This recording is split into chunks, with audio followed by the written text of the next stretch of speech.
Oops! Andito na naman si Uncle Tak. Ngayong araw pala magluluto tayo ng burong isda. Galing pa nga ito ng Kabanatuan, dala ng aking tita. Siyempre magluluto rin tayo ng kapartner na to, ang tilapia at talong. At nang naluto na nga, doon tayo pupunta sa part na tikiman na. Masasabi kong kalasa, napakasarap talaga ng buro ng Kabanatuan. At itong talong na piniprito ko naman ay paluto na rin. Kaya itong araw na ito, busog na naman yung Uncle Tax nyo sapagkat paborito ko nga itong burong na to. Kaya sandukan time na.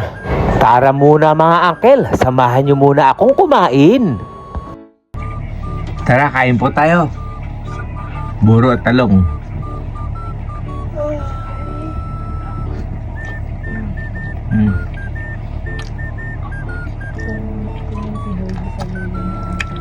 Kasarap talaga, buro ng Kabanatuan.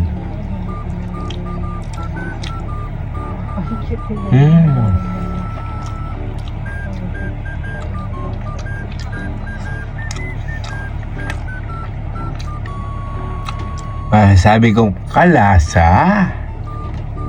I-comment nyo naman dito kung saan meron pang masarap na buro. At para doon naman kami bibili at dalhin dito. Iba kasi yung masarap na buro sa Pinas kesa dito. At bago nga palang lahat, malugod ang bumabati na isang magandang araw sa aking barangay, Barangay Cabu, Cabanatuan City, lungsod pa rin ng Nueva Ecija. Susaw natin tilapia sa buro.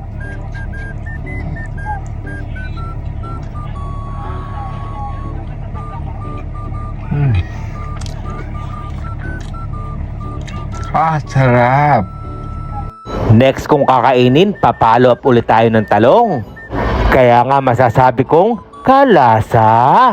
Kaya i-comment nyo naman kung saan umabot ang bidyong ito. Kaya hanggang dito na lang. Ito po yung Uncle Tax. Ingat!